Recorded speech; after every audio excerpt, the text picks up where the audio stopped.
आपसे बात करने का मकसद ये है कि आपके जहन में अगर किसी तरह का कोई कंफ्यूजन है, अगर किसी तरह की कोई ख्वाहिश है, तो उसका किसी हद तक जवाब दे सकूं, उसको किसी हद तक क्लियर कर सकूं। इसलिए बहुत ही टू द पॉइंट बात करूंगा।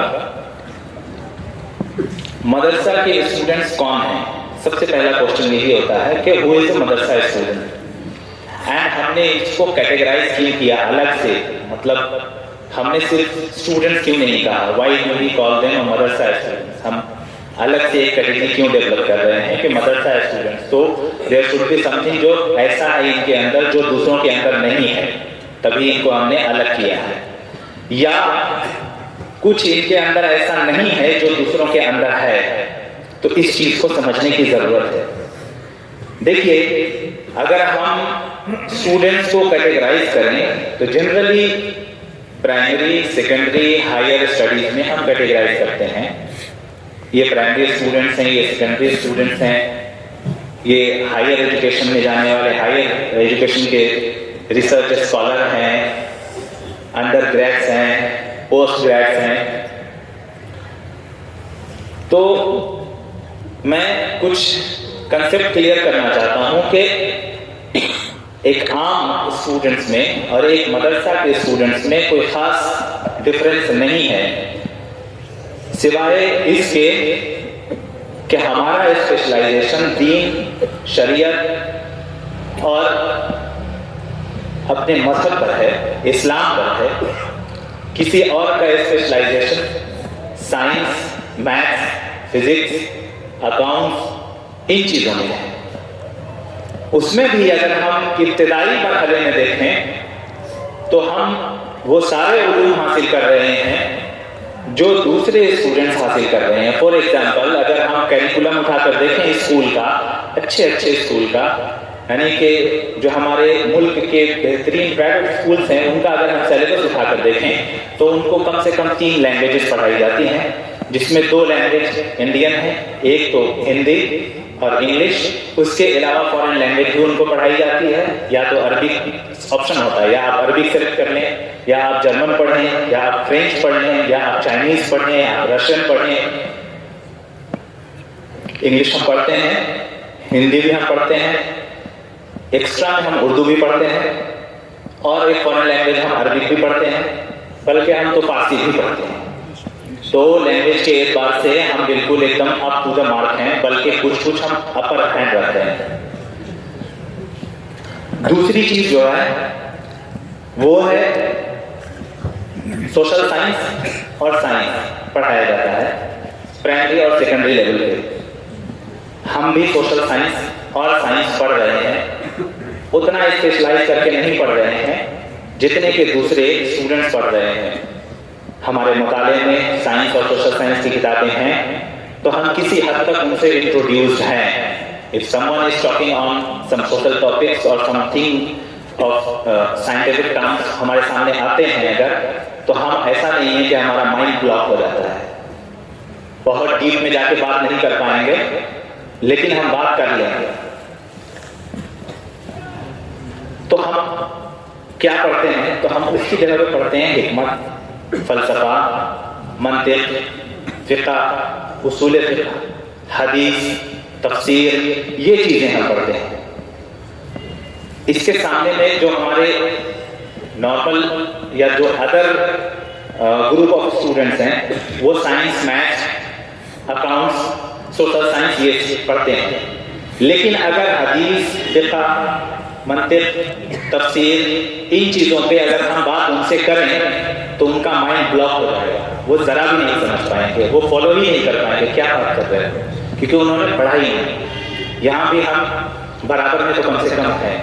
तो किसी तरह से मदरसे का एक तालिब इल्म दूसरे तालिब इल्म से किसी भी तरह से अभी तक तो। दूसरा एक डिफरेंस होता है लाइफ स्टाइल। लाइफ स्टाइल में बहुत सारी चीजें आती हैं, हमारी जाहिरी अपीयरेंस कि हम कैसे दिखते हैं। मदरसे के तालिब इल्म को देख के बता देते हैं भाई ये मदरसे वाले हैं, दाढ़ी रखा हुआ है, टोपी रखा हुआ है, शरीयत की पाबंदी है, मदरसे वाले हैं।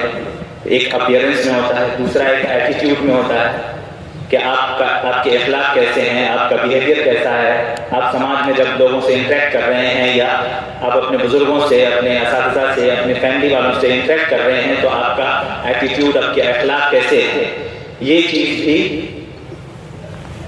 हम अगर इसमें देखें तो अल्हम्दुलिल्लाह हमारा एटीट्यूड जो है वो बेस होता है दीनी तर्ज अमल पर और शरीयत के ऊपर। तीसरी चीज जो होती है वो है इंटेलिजेंस, के इंटेलिजेंस का लेवल क्या है। तो मैं कहूंगा ये कॉमन है, चाहे वो मदरसे के स्टूडेंट्स हों या दूसरे स्टूडेंट्स हों, ये बिल्कुल कॉमन है। इंटेलिजेंस का लेवल किसी स्पेसिफिक सब्जेक्ट को पढ़ने से या किसी स्पेसिफिक किस्म के इदारे या इंस्टीट्यूशन में पढ़ने से बढ़ता या घटता नहीं है। हर इदारे में कुछ बहुत ही ज़हीन तलबा होते हैं, कुछ औसत दर्जे के होते हैं और कुछ पुअर होते हैं। और ये ऐसा नहीं है कि सिर्फ स्कूल में होते हैं, मदरसे में नहीं होते। मदरसे में भी होते हैं, स्कूल में भी होते हैं, कॉलेजेस में भी होते हैं, यूनिवर्सिटीज में भी होते हैं। ये कैटेगराइजेशन आपको हर जगह मिलेगी। तो ये एक कॉमन फीचर है, irrespective of you are coming from मदरसा या you are coming from a school और एनी यूनिवर्सिटी और कॉलेज। तो अब हमें ये समझ में आया कि कैटेगराइज करने का मकसद सिर्फ ये है कि हम अल्हम्दुलिल्लाह दीन वाले लोग हैं, उसके अलावा हमारे और उनके बीच में कोई दूसरा डिफरेंस नहीं है।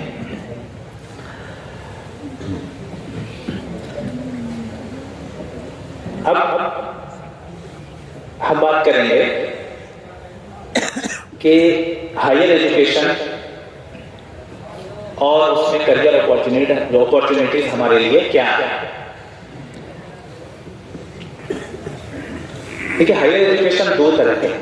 जब हम मदरसे में पढ़ते हैं, आलिमियत फजीलत करते हैं, उसके बाद हम ये आलिमियत फजीलत हमारा सेकेंडरी एजुकेशन है, प्राइमरी है फिर सेकेंडरी है।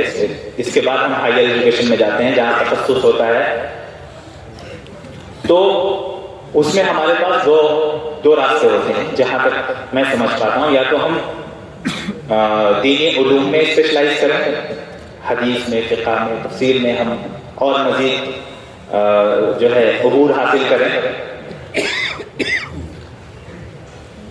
या फिर हम दुनियावी उलूम में हायर स्टडीज में जाएं, कॉलेजेस में जाएं, यूनिवर्सिटीज में पढ़ें। तो दुनियावी दीनी उलूम के ऊपर मैं गुफ्तगू नहीं करूंगा। जो दुनियावी उलूम हैं उनको फिर हम लोग जब हायर स्टडीज में जाते हैं तो खास तौर से माशियत के ताल्लुक से हम कैटेगराइज करेंगे, इसको अलग अलग कैटेगरी में रखेंगे। तो हम देखेंगे कि जॉब अपॉर्चुनिटीज कहाँ हैं अगर हम हायर एजुकेशन में जा रहे हैं। तो पैरेलली मैं बात करूंगा कि जिस तरह की जॉब अपॉर्चुनिटीज हैं उसके क्या रिक्वायरमेंट है और पैरेलली हमें उसके लिए क्या पढ़ने की जरूरत है। फॉर एग्जाम्पल, अगर हम देखें तो या तो हम प्राइवेट सेक्टर में जा सकते हैं या गवर्नमेंट सेक्टर में जा सकते हैं, यानी सरकारी नौकरी में, या फिर हम प्राइवेट नौकरी में जाएंगे। प्राइवेट सेक्टर में अगर हम जा रहे हैं तो हमारे पास अपॉर्चुनिटीज हैं, एमएनसीज हैं, मल्टीनेशनल कंपनीज हैं, लैंग्वेजेस हैं, मैनेजमेंट है, मीडिया है, बहुत कुछ है, अपना बिजनेस है, बहुत कुछ है। मतलब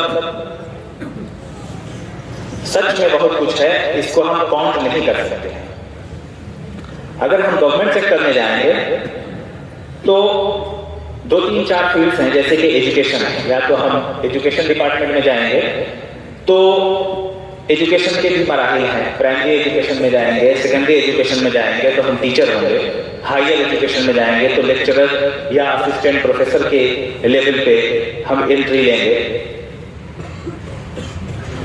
इस तरह से हम टेक्निकल सर्विसेज में जा सकते हैं या हम मेडिकल में जा सकते हैं, डॉक्टर्स बनके, इंजीनियर्स बनके, आर्किटेक्चर्स बनके, या हम 3rd और 4th ग्रेड की जॉब्स पे जा सकते हैं, क्लर्कियल जॉब में या 4th ग्रेड की जॉब में, या फिर हम सिविल सर्विसेज या जुडिशियल सर्विसेज में भी जा सकते हैं जहां IAS, IPS, IRS, IFS या जजेस या जो प्रोसिक्यूशन लायर्स होते हैं उनके लेवल पे हम एंट्री गवर्नमेंट सेक्टर में ले सकते हैं। इन सबको मैं डिटेल में अलग से थोड़ा बात करूंगा।